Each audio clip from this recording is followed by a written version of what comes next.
Ese discurso termina invitando al general Ledesma a combatir el terrorismo en el marco de un ataque a las organizaciones defensoras de derechos humanos, calificándolas como aliadas del terrorismo, lo que significa para cualquiera una invitación a una solución militar contra esos aliados del terrorismo.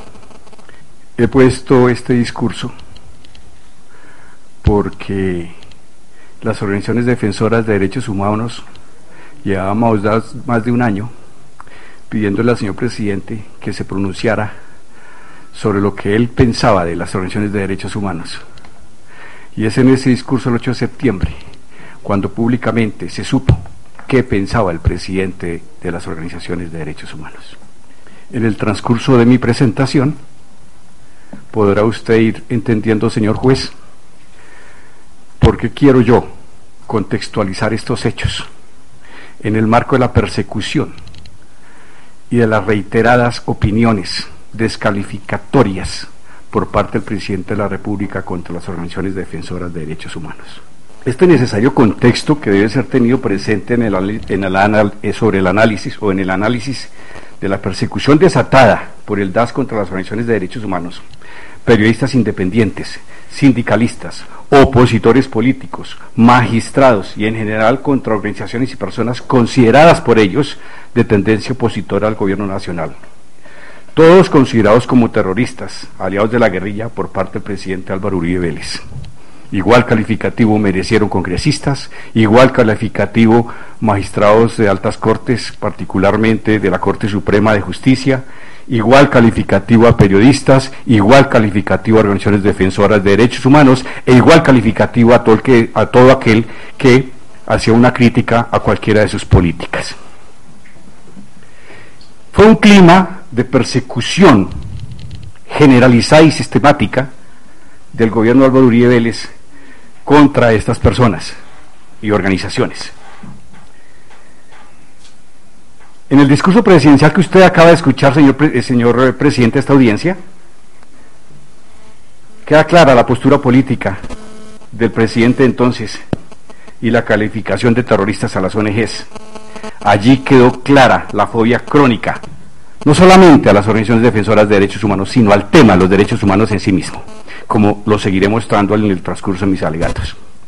Tenía yo el discurso incompleto para leerlo, pero dado que ya presenté el audio, considero que no es necesario hacerlo, pero quiero decir que en el discurso incluso habla de que aparecieron colectivos de abogados, aparecieron bajo uno y otro nombre, voceros del terrorismo, por ejemplo, y nos trata de traficantes de derechos humanos, así como también un oficio del director seccional de Risaralda habló de la traficante de derechos humanos Claudia Julieta Duque.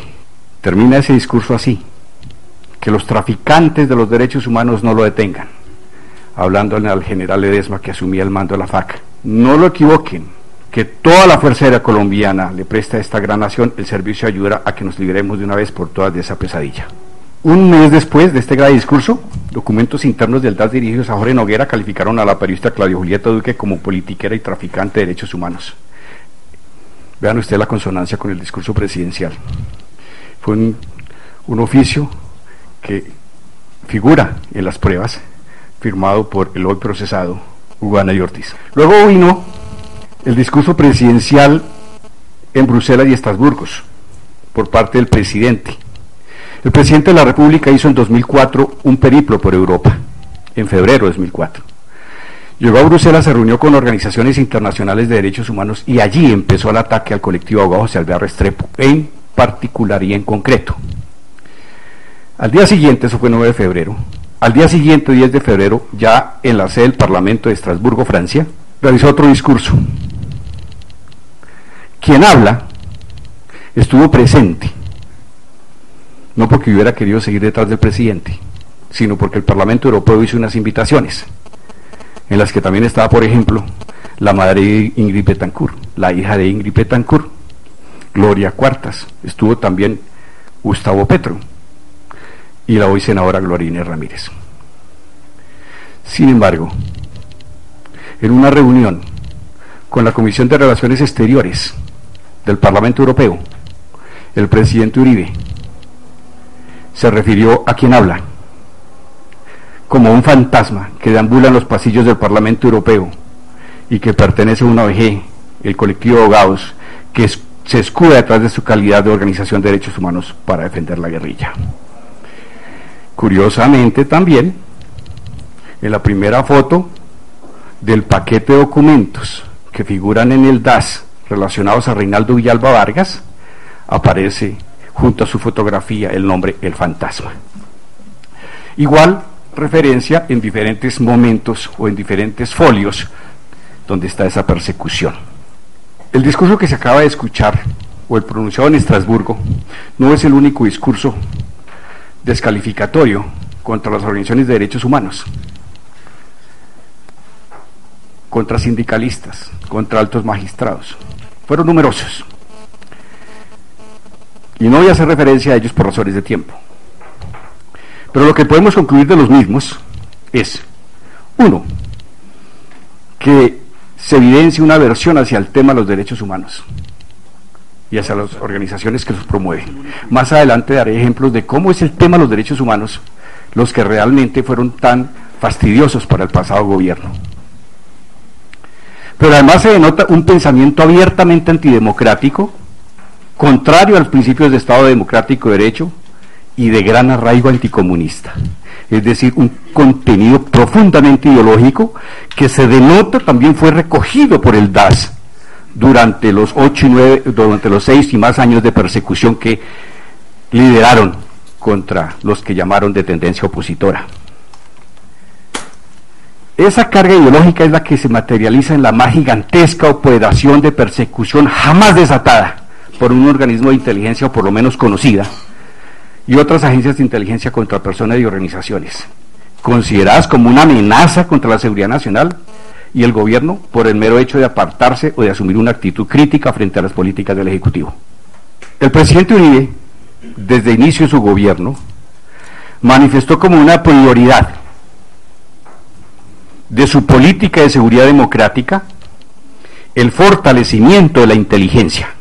Yo llamo este capítulo que estoy tratando ahora, la persecución del DAS, una hija de la seguridad democrática. En el numeral 83 del documento de seguridad democrática se lee: el Departamento Administrativo de Seguridad de DAS fortalecerá su capacidad de análisis y producción de inteligencia estratégica. Esto es muy importante, inteligencia estratégica, que es la que identifica supuestas amenazas y riesgos contra la seguridad nacional y el gobierno, en coordinación con los demás organismos de la Junta de Inteligencia Conjunta, el JIC, y hablaré más adelante de ello.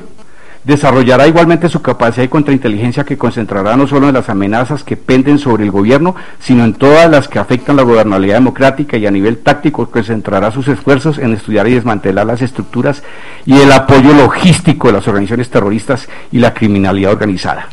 Ese es el punto 83 del documento presidencial sobre seguridad democrática. En ese documento, además, como pilar de la llamada seguridad democrática, el gobierno ubicó el fortalecimiento de la inteligencia.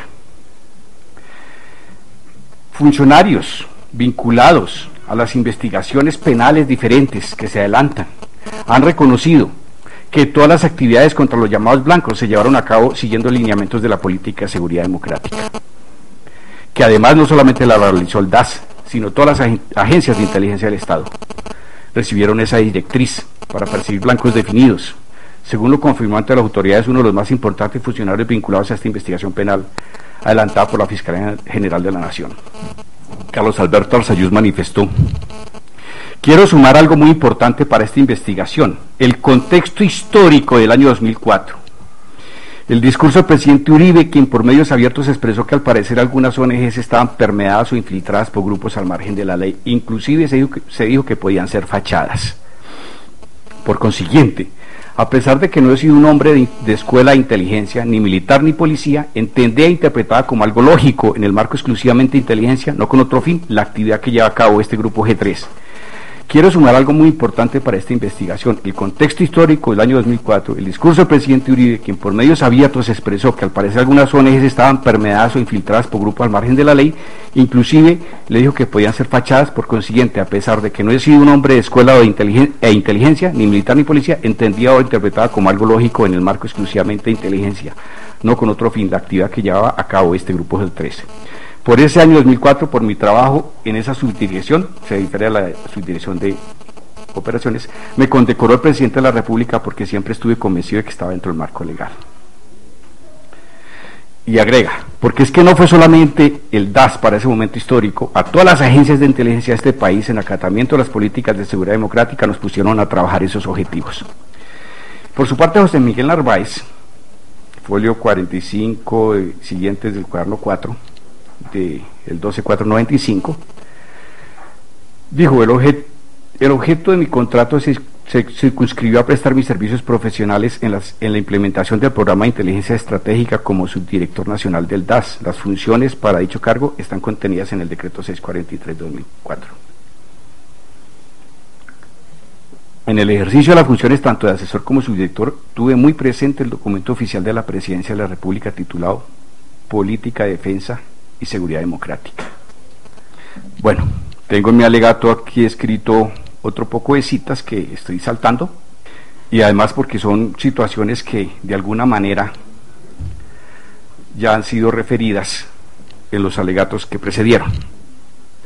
Yo quiero resaltar que la persecución contra el colectivo de abogados y otras organizaciones de derechos humanos, y especialmente las que hacen litigio jurídico en defensa de los derechos humanos, lo fueron precisamente perseguidas por esa actividad de derechos humanos. En un informe reservado que figura con fecha mayo de 2005 y titulado Influencia de las ONGs ante la Corte y o Comisión Interamericana de Derechos Humanos, se puede expresar claramente cómo aquí no se trataba de, en realidad, de descubrir si había vínculos entre las ONGs y las guerrillas. Aquí se trató de una expresa persecución a las organizaciones defensoras de derechos humanos, y especialmente por su actividad jurídica, tanto en tribunales nacionales como internacionales. En el documento mencionado dice: el eje gravitacional de la ONG lo constituye la Corte y la Comisión Interamericana de Derechos Humanos, pues allí se producen las condenas contra el país y se adoptan medidas cautelares a favor de supuestas víctimas, como consecuencia de la manipulación de los casos por parte del colectivo de abogados de Alvear Restrepo, Comisión Colombiana de Juristas, Reiniciar, Corporación Jurídica Libertad, Corporación Humanidad Vigente y Plataforma Colombiana de Derechos Humanos, Democracia y Desarrollo, entre otras organizaciones, las cuales ejercen una marcada influencia sobre los funcionarios encargados de los procesos. Luego viene una lista de casos que nosotros llevamos. En otro informe de inteligencia, dice reservado Bogotá, mayo de 2005, titula Resumen Ejecutivo Guerra Jurídica Internacional contra Colombia.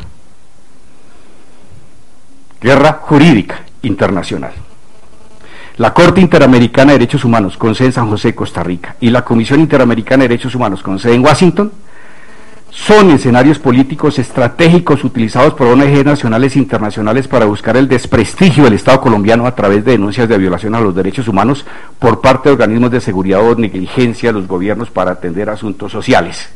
En otro reservado Bogotá, mayo de 2005, dice recomendaciones: visitar institucionalmente a San José de Costa Rica con el fin de concientizar al servicio de inteligencia de ese país sobre la guerra jurídica que adelanta las ONGs y la necesidad de que existe de coordinar la recopilación de información sobre los objetivos y los casos para defender intereses vitales de ambas naciones. 2. Dar a conocer al Ministerio de Relaciones Exteriores las maniobras ejecutadas por las ONGs para obtener condenas contra el Estado colombiano y las deficiencias de los asesores legales para defender los intereses nacionales. Obtener información completa del equipo de defensores colombianos en estrados internacionales con el fin de concientizarlos, sensibilizarlos y alertarlos sobre las intenciones de algunas ONG contra el Estado en escenarios mundiales. Termina con una nota que dice: lo anterior con el propósito de consolidar un informe dirigido a la Presidencia de la República con el cual se generen alertas tempranas. ¿Puede haber alguna duda con esto, señor juez? Que era asunto de interés presidencial y del DAS el tema del litigio internacional de las organizaciones de derechos humanos que lo hacemos, acusándonos de atacar al Estado cuando el Estado se ataca desde la criminalidad de sus agentes y no desde las ONGs que los denuncian y quieren verdad. Hay otro documento que dice secreto, injerencia